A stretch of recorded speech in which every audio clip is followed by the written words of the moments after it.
You've got to accept that things have changed. And the quicker you accept that, and the quicker you can recalibrate what the new world will look like, the better you'll do as an investor.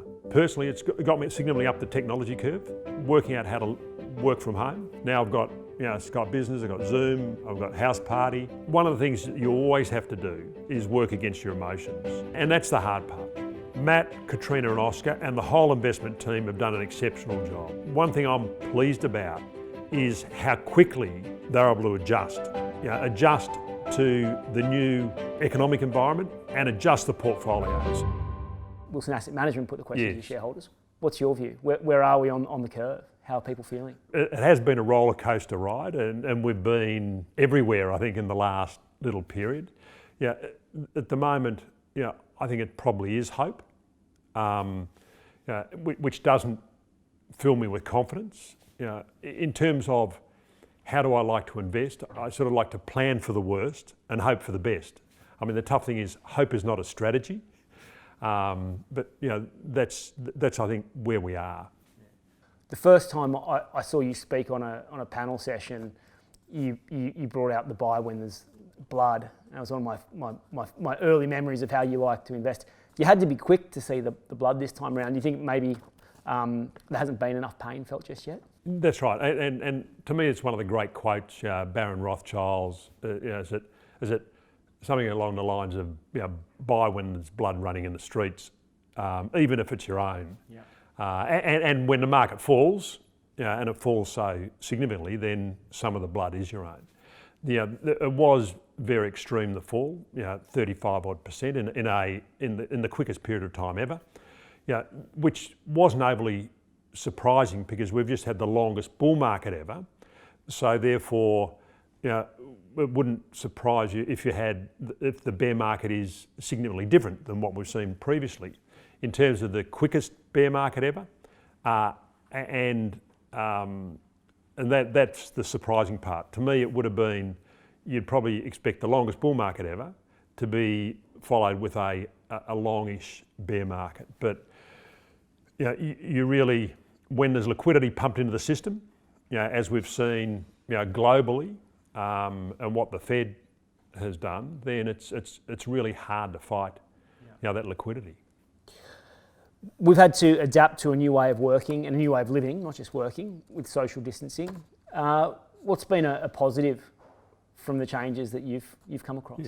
Well, the positive is there isn't the travelling to work, and it's spending time with the family. It's it's really a forced period of time, and to me, learning other skills where I wasn't an online person, and I've had no choice but to become an online person. Where that's in terms of various methods of communicating with the team, but also consuming.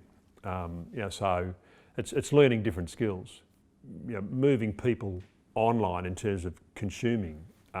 It's been a phenomenal boost for that. And people are saying it's taken us forward 5 years.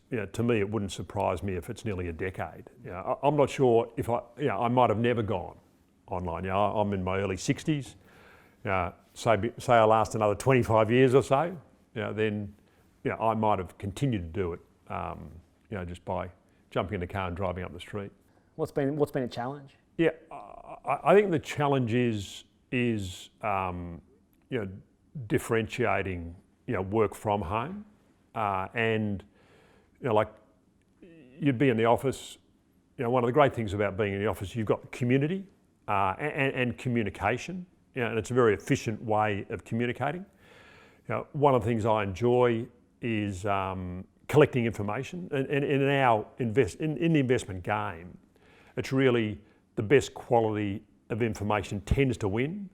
And how I tend to collect information is by communicating, and it would be running into someone in the lift or down the road or around the city, and collecting information that way. You lose that, so you've got to find different ways of communicating from that perspective. The difficult part is really the Skype or the Zoom calls, particularly when you have sort of 8 or 9 a day. to me, it is exhausting. It is so much different to sitting face to face and communicating. It's a lot more intense. You're more focused on the individual. So some of those things have been tough. Yeah. On the recent call, one of your shareholders asked what I thought was a great question, which was if you'd been buying shares in the LICs, and your response was, amongst other things, but one of the reasons you gave was that you felt like it was probably a bit early still. Yeah. Now that was a couple of weeks ago now. Be keen to hear how, more broadly your views have evolved on whether it's a good time to be stepping into the market and how you and the team are thinking about that. Yeah. One of the latter part of February, when it was clear that the virus was going global, I think it was the Monday the 24th of February, that as a group, it was clear that it was a risk off, and the world was going to change, and really everyone had to work out. We did as an investment team had to work out how we should position our portfolios for that change. And I've got to take my hat off to Matt, Katrina, and Oscar, and all the investment team. They did a fantastic job, and we were communicating consistently around that period, and continue, and just trying to add all little bits of information to work out what the new world will look like. And obviously, in those early days, it wasn't as clear. And as time's gone on, it's become significantly more clear, in terms of the economic impact. And over that, the portfolios over that latter part of February and early March were changed significantly. To reposition those portfolios, we're trying to buy undervalued growth companies, and by them when we're going to see a catalyst going to change the valuation. Well, obviously the growth outlooks were all changing, and it was really the ability to sort of forecast, or to estimate what the new growth outlooks would be, and then, so that's sort of you're setting up your portfolios in terms of the market. The market's bounced back because of the phenomenal liquidity that's been pumped into the system. Now, whether it's the monetary authorities or fiscal stimulus, and that's what's brought it back up so quickly. In terms of the underlying economies, then it's the big debate. Which letter of the alphabet is this? Is it a V shape? Is it going to be a V-shaped recovery, a U-shape, a W, an L? I think the market's sort of guessing on a U-shaped recovery. To me, that's really the question. I'm not 100% sure it will be a U-shaped recovery. I think this is going to take a lot longer, and we've seen the liquidity being pumped into the system has sort of brought valuations, brought the whole market back up again. So I'm still, very conservative in terms of my positioning, and what I've learned over time, whether it's the '87 crash or the GFC, is you're better off erring on the side of caution.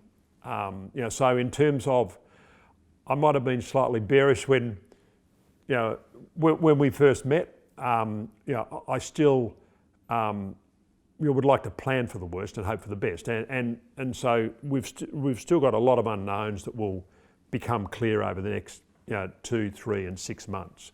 So in terms of would you be buying with your ears pinned back now? To me, you've got to have enough cash for so you sleep well at night, because the market always does provide opportunities. Geoff, I've spoken at length with the portfolio managers about what they've been doing in the individual portfolios. You've got one advantage over them in that you've been around through a few more crashes, back to '87 as you alluded to. What are some of the lessons that you keep front of mind, particularly when you go through a period like this, that you can share with the team, and things that have stuck with you that you think are really important to remember when you're investing through periods of market dislocation? Yeah, you definitely have to be focused. One of the things you've got to do is you've got to work against your emotions. You've got to accept that it's always different. whether the '87 crash was the market falling 10% and then on one day falling significantly, and really you've got to sort of play what's in front of you in terms of the market, because every market dislocation is different. That's on the negative side. On the positive side, like every bull market climbs a wall of worry, and so we're always nervous on the way up in the bull market. One of the good things about bear markets is they're a lot shorter, the bull markets, and what we do know as an investor, that equity markets over time deliver you exceptional returns. The interesting thing about this bear market that we've just had, to me the difference personally was normally when the market's falling I get really excited. I wake up middle of the night, I'm watching CNN, there's, like yourself, I'm getting excited because I know there's going to be an exceptional buying opportunity at some point in time. This time, because of the reason for the market falling wasn't a financial reason, it was a human reason. It was people were dying. It was really a very weird feeling. It was, I think everyone has been touched by the incredible pain that hundreds of thousands of families are feeling because of their loved ones dying. So to me, it was so much. It was a very weird period, and to me, probably for the first month or month and a half, I felt very sort of probably a little bit off balance. The last 2 or 3 weeks, where I suppose whether we've gone to the level more acceptance. And it looks so from an Australian perspective, that really, we've done an extremely good job. So, just a bit more relaxed. But I mean, the tough thing is every bear market is different. The factors that bring them on, no one sees them. It's always unexpected. You never pick the top of the market. You never pick the bottom. To me, is just understanding that the market does perform over time. You work against your emotions, and so when you are scared, that's when you want to be buying, and when you're relaxed, that's when you want to be selling. Geoff, on the latest investor call, you talked about the fact that it's coming out of a bear market is a great opportunity for active managers to add some value, and that's what you're wanting to do with the portfolios. Can you just talk me through a bit more detail about how you think about adding, and capturing that value coming out of a bear market? Every investor gets negatively impacted on a bear market. The sign of a really good investor is how quickly they make that money back. And during the GFC, ourselves, like everyone else, was negatively impacted with the fall in the market, and it really, I think it took us a little over 2 years to make our money back, and I think the market it took 6+ years. So it's really how quickly you can make that money back. And really, it's having the flexibility to move your portfolio around. And so, as soon as it was clear that that there were real cracks occurring in the market, that's when the lead portfolio managers all readjusted their portfolios. For what was expecting would be a new environment, a new operating environment. And so it's then, and it's how you take the opportunities from then, as the market rallies. And I think in the first couple of weeks, we were putting together the list of stocks that we wanted to own in the next bull market, and really looking for those opportunities. And we knew from history that you're going to have companies are going to have to raise equity during these periods. Back in the GFC, about 12% of the market cap was raised in new equity, and we're seeing it again now. So with Matt, with leaders, he's got a lot of flexibility and liquidity in his portfolio, so he could reposition his portfolio as he wanted, and holding a low cash level. Katrina had a lot of liquidity in her portfolio, with global as well, and could do the same. where Oscar, and the team with the mids and smalls, they moved their cash levels up, and they moved them up over 40%.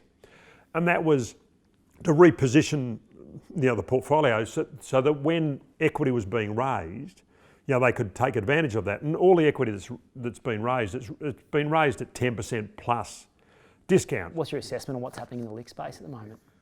I mean, before the market fell, the actual larger LICs were trading on average around NTA. It tended to be the mid and smaller LICs were at the discount. Obviously, with the market falling, then you'd assume it's negative sentiment from investors, so to assume their discount would increase, and you'd assume at some point in time when the sentiment changes, then the discount will reduce again. What I love the opportunity of buying $1 of assets for 80 cents. Hey, I'd love to buy $1 of assets for 50 cents. So if you can take a medium-term view, those discounts will dissipate over time.